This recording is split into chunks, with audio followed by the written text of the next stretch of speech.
The morning sun glistens on the water, turning my backyard creek into a ribbon of liquid gold. The gentle gurgle is a song I've known since childhood. My father built this house, nestled at the edge of our small, supposedly inclusive neighborhood, decades ago. He always said the creek was our blessing, our legacy. And now it's mine. I sip my coffee on the porch, watching dragonflies hover over the water. The old cypress trees lean toward the creek, their roots tangled in the dark earth like secrets. This land has history.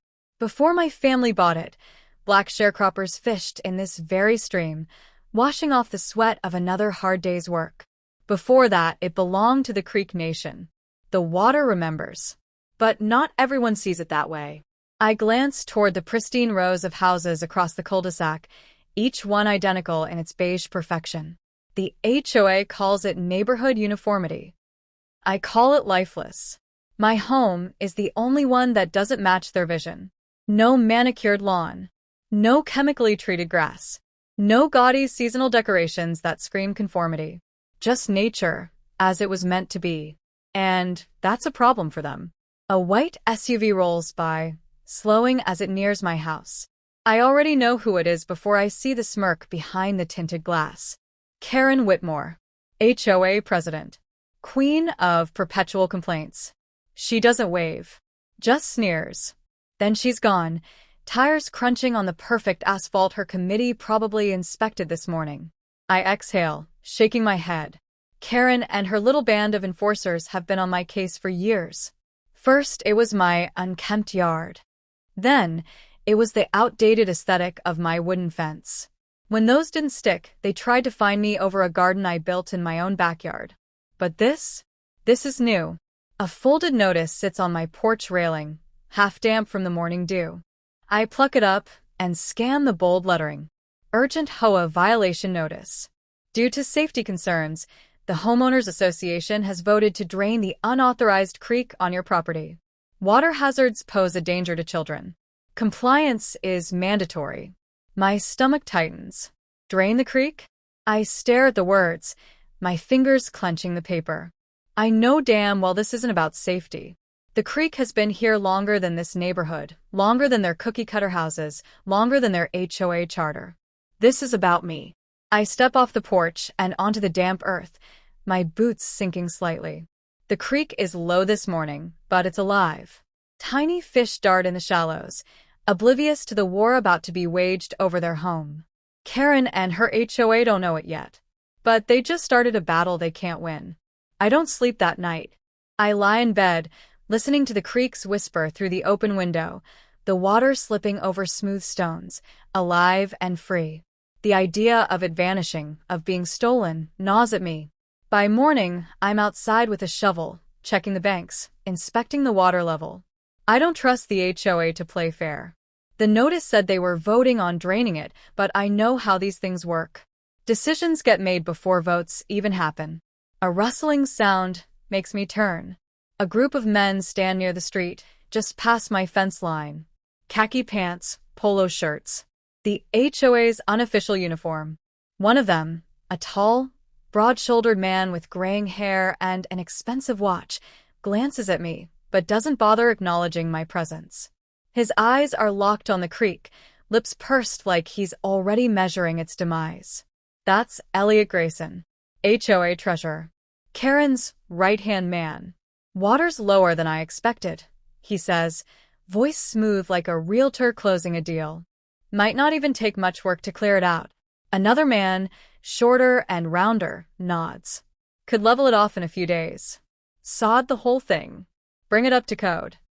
I step forward. You mind telling me why a group of grown men is standing in my yard talking about leveling my property? Elliot finally looks at me. His smile is polite but empty, the kind of expression that doesn't quite reach the eyes. Morning, Mr. Carter, he says, like we're old friends. Just taking preliminary measurements. Measurements for what? I fold my arms, waiting. Karen Whitmore appears from behind them like a wolf slinking into view. She's wearing her usual pastel cardigan, the same shade as her spotless SUV. For the safety improvement project, she says, as if I should be thanking her. You got the notice. I don't take my eyes off her. Yeah, I got it. But this creek isn't a hazard. No one's ever been hurt here. Karen sighs, placing a hand over her chest in mock concern. Not yet. But it's a tragedy waiting to happen. We can't risk it. You understand. My jaw tightens. We. That's her favorite word. We've decided. We voted. We've determined what's best. But we doesn't include me. I glance at Elliot. He's checking something on his phone, barely paying attention. Just another day of making decisions that don't affect him. Then I see it, the smirk tugging at the corner of his mouth when he thinks I'm not looking. That's when it hits me. This isn't about safety. It never was. They want my land stripped of what makes it unique. They want it neutralized, whitewashed, tamed. I take a deep breath, steadying myself. They're playing their game. They don't know I'm about to change the rules. By noon, I've made my decision. They're not taking my creek. I spend the day gathering evidence. Old property records, environmental impact reports, even the original zoning permits my father filed when he built this house. The creek is a natural waterway. It's protected. If they try to drain it, they're breaking the law. I call the county office and leave messages for anyone who might listen. I even reach out to an environmental lawyer I found online. But I know how this works. Rules don't matter when the people making decisions think they're above them. That truth slaps me in the face when I get home. A bright orange sign is staked into the ground near the creek. Notice of remediation. This property is in violation of HOA safety codes. Removal of hazardous water feature scheduled for immediate action. Immediate action? I rip the sign out of the ground and storm to Karen Whitmore's house. Her porch looks like something out of a Southern Living magazine. White rocking chairs, a wreath on the door, and a doormat that says, "Bless this home." I pound on the door. She takes her time answering, opening it with a rehearsed look of surprise. "Mr. Carter," she says, her voice dripping with condescension. "Something wrong?" I hold up the sign. "Yeah. You mind explaining why this was on my property?" Karen presses a hand to her chest, feigning concern. "Oh dear. The remediation team must have scheduled you earlier than expected." I step closer. "You don't have the authority to do this. This creek is protected under county environmental codes." Her expression barely shifts. The HOA has its own codes. And according to our committee's assessment, your water feature. It's a creek, not a damn water feature. Her lips purse, irritated by my tone. Regardless, it's being removed for safety reasons. We're only thinking of the children, Mr. Carter. I let out a bitter laugh. What children? No one in this neighborhood even lets their kids outside long enough to touch grass. Karen's eyes flicker with something, annoyance, maybe even guilt, but it disappears just as fast. The decision has been made. That's when I hear it. The hum of an engine. I spin around. A flatbed truck rumbles down the street, pulling a trailer loaded with industrial pumps. They're doing it right now. I don't think I move. I run back toward my property, my heart slamming against my ribs. The truck screeches to a stop near my driveway, and 4 men hop out, dressed in construction gear. One of them, a wiry guy with a clipboard, marches toward me. "You the homeowner?" he asks. "This is private property," I snap. "You have no right to be here." He sighs, flipping a page. "We're contracted by the HOA. Water removal and land grading. Should take a few hours." "Like hell it will," I mutter, stepping in front of the truck. "I'm calling the sheriff." A slow clap echoes from behind me. I don't even need to turn around. "Elliot Grayson, you're making this harder than it needs to be," he says, strolling up beside me like he's the damn mayor. "You're trespassing." Elliot smirks, slipping a folded document from his jacket and handing it to me. Emergency HMA authorization. Signed and notarized. I skim the page and my stomach turns. They fast-tracked this. No appeals. No hearing. No legal recourse. They planned this all along. I hear boots scuffing behind me. The workers are getting impatient. If I don't stop this now, my creek is gone. And then, like a miracle, I hear another engine. Not a truck. A police cruiser. A black officer steps out, adjusting his belt as he approaches. His eyes sweep over the scene, me, the workers, the HOA vultures lurking nearby. "Something going on here?" he asks, voice calm but firm. I step toward him, gripping the fraudulent HOA order in my fist. "Yeah, officer. These men are trying to destroy my property." The officer glances at the document, then at the construction crew. "You got a county permit for this?" The wiry man hesitates. "Well, we have HOA authorization." "That's not what I asked," the officer interrupts. His hand casually rests near his holster. "You got county approval to modify natural land?" Silence. Elliot shifts on his feet. Karen clears her throat.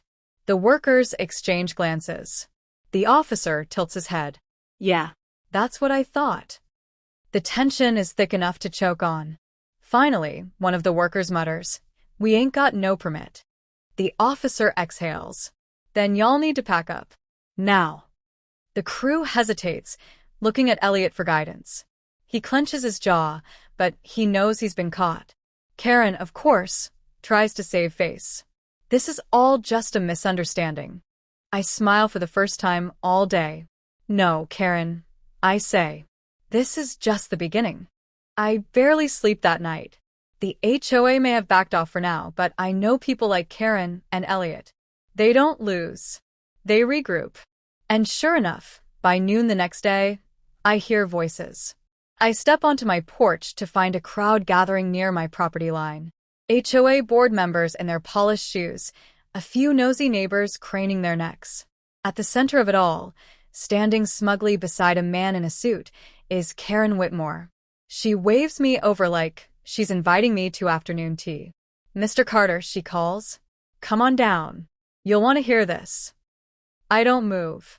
"Say whatever you have to say from right there, Karen." Her smile tightens, but she gestures to the suited man beside her. This is Martin Clyburn, an attorney who specializes in homeowner disputes. The HOA has retained him to ensure everything is handled properly moving forward. I cross my arms. "Oh, so you're bringing in lawyers now?" Elliot Grayson steps forward, arms behind his back like he's addressing a subordinate. "The HOA had every legal right to drain the creek. We were just being neighborly by giving you advance notice. But since you decided to escalate things..." I escalated things. I laugh, shaking my head. "You tried to destroy my property without a legal permit." Karen sighs dramatically, turning to the crowd. "And this, dear neighbors, is why we have rules. Safety concerns should never be ignored just because one homeowner refuses to cooperate." Murmurs of agreement ripple through the small audience. This is a show, a performance. I exhale slowly, forcing myself to stay calm. Let's cut to the chase. Why are we all standing out here? Clyburn, the attorney, adjusts his tie. "We've reviewed the HOA charter and found an obscure but enforceable clause. The association has the authority to declare any property feature a community hazard if a 2/3 majority votes on it. The vote was conducted this morning." Karen beams. "The motion passed." Elliot adds, "That means your little creek is officially a liability. We can remove it today." My fingers curl into fists. This was their plan all along. Karen turns to the gathered neighbors. "We must ask ourselves, is this really the kind of community we want? One where outdated, unsightly elements lower our property values?" I see it now, the real game. This isn't just about the creek. It's about erasing anything that doesn't fit their perfect, whitewashed image of this neighborhood. But they made one mistake. They underestimated me. I take a slow step forward, pulling my phone from my pocket. "I was hoping you'd try something like this."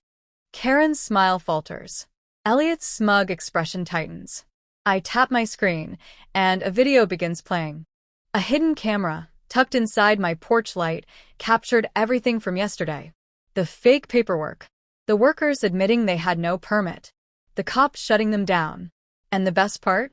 It recorded Elliot saying, clear as day, might not even take much work to clear it out. Not a safety issue. Not a child hazard.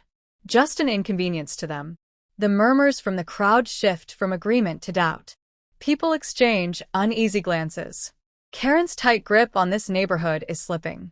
I turn to Clyburn, the lawyer. You were saying something about HOA rules? He hesitates, adjusting his tie. Well, I cut him off. Because I reviewed them too. And per Section 8, subsection 4, the HOA has no authority to modify a homeowner's natural property if it predates the neighborhood's establishment. Silence. Karen's face drains of color. I smirk. This creek? It's older than every house here. Older than the HOA itself. You have zero legal claim. The crowd shifts uneasily. Some whisper. Others fold their arms, reconsidering where they stand. Karen takes a shaky breath. This is a manipulation of the rules. Elliot clears his throat. We can still appeal. I raise my voice. Oh, and one more thing.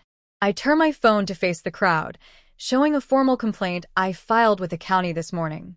An environmental review request. If the county finds that they tampered with a protected water source, the HOA could be fined thousands. Karen's mouth opens, but no words come out. Elliot clenches his jaw, looking at her like, do something. But she can't. Because I won. Karen's hands tremble as she glares at the phone screen, her face frozen in shock. The video plays loud enough for everyone to hear. Elliot's smug voice, the workers admitting they had no permit, the officers shutting them down. The crowd murmurs, the tide shifting fast. Elliot steps forward, his confidence faltering. This doesn't prove anything. That officer wasn't an expert on property law. I don't let him finish. Funny you mention that. I raise my phone again and tap the screen. A second video starts playing. This one shows me on a Zoom call with the county environmental board. A stern-looking woman in a blazer speaks. If your HOA is attempting to drain a natural waterway without proper authorization, they're in direct violation of county environmental codes. I'll be sending an investigator immediately. Karen's face blanches. Elliot sways slightly, like he's been sucker-punched. I smirk. They should be arriving any minute now. The crowd erupts. Wait, so they lied about the permits, someone mutters. They were about to get us all fined. Another neighbor hisses. Even the HOA loyalists start backing away. No one wants to be tied to this mess. Karen finally snaps out of her daze, her voice shrill. This is outrageous. That creek is dangerous. It's a mosquito-infested, disease-ridden eyesore. We were protecting the community. I tilt my head. Is that right? Another tap on my phone. A third clip plays.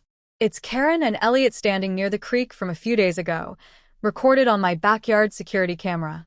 Elliot sighs. I don't give a damn about safety. This creek is an eyesore, and it's right in the middle of our most expensive properties. Buyers don't want to see this in their backyard. Karen chuckles. Exactly. If we get rid of it, we increase property values. No one wants to live next to a swamp. The crowd gasps. A woman near the front, a young mother, narrows her eyes. Wait, so this wasn't about the kids at all? An older man shakes his head.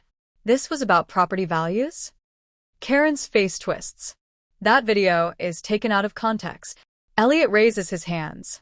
Everyone, let's be reasonable here. But before he can finish, a white county vehicle pulls up.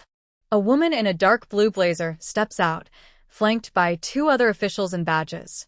She takes in the scene, her sharp eyes scanning the crowd. Who's in charge here? She asks. Karen freezes. Elliot glances around, hoping someone else will step forward. I take a step toward the official.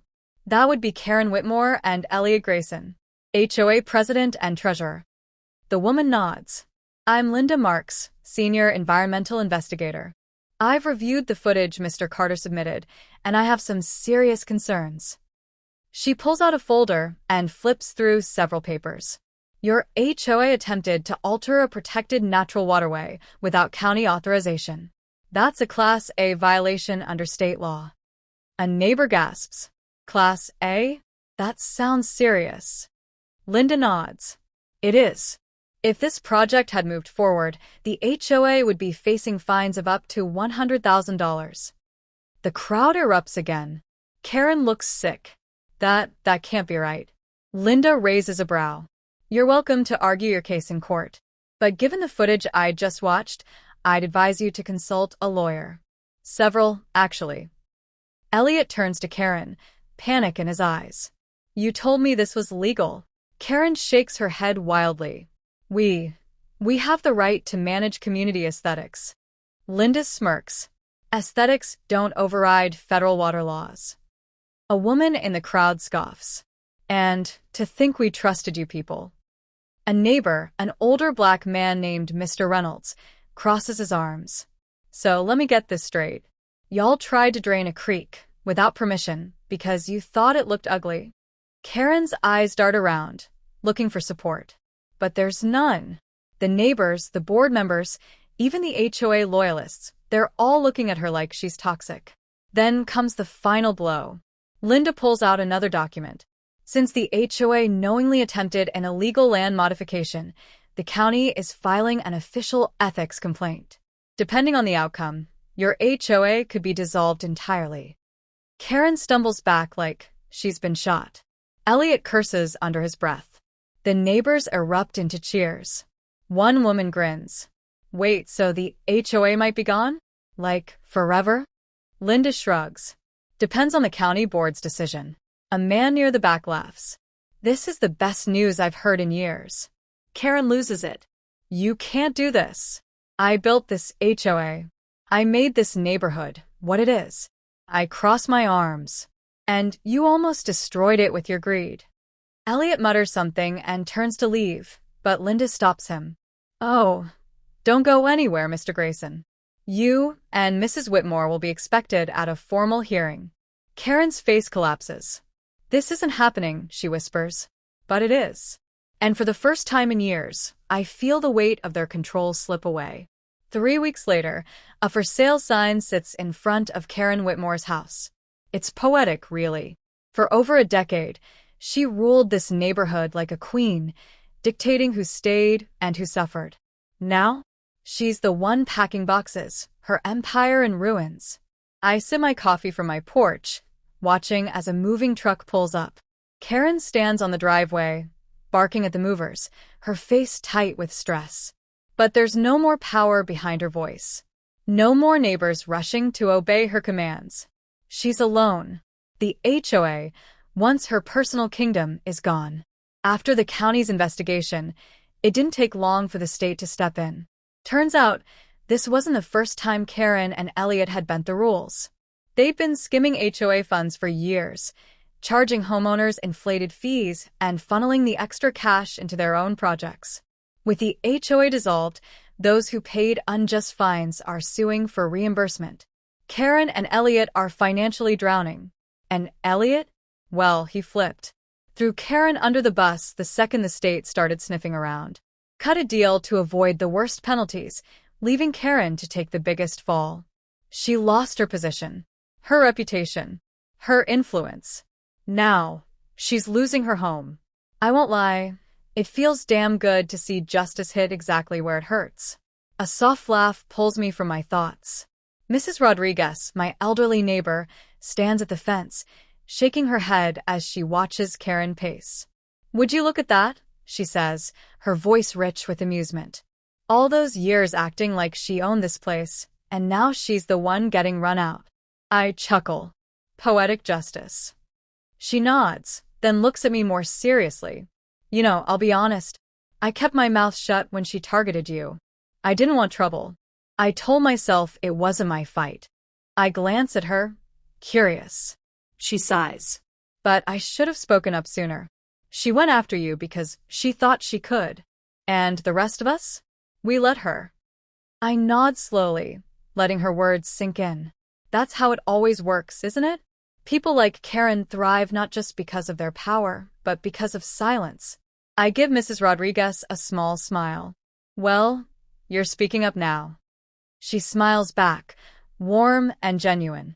And if I ever see someone else trying to pull this nonsense, you'd better believe I won't stay quiet. I nod. Maybe that's the real victory here. Not just Karen's downfall, but the shift. The way people see things differently now. The way they won't let it happen again. Across the street, a group of neighbors are chatting, and for the first time, There's no invisible line dividing them. People who never spoke before are finally connecting. And the creek? It's thriving. The county sent an environmental team to restore it properly, reinforcing its natural flow. The wildlife has returned, birds skimming the water, dragonflies hovering over the surface. It's beautiful, peaceful. I take one last look at Karen as she disappears into her house, her reign officially over. Then I lean back in my chair, the sun warm on my skin, and I breathe. For the first time in years, this neighborhood finally feels like home.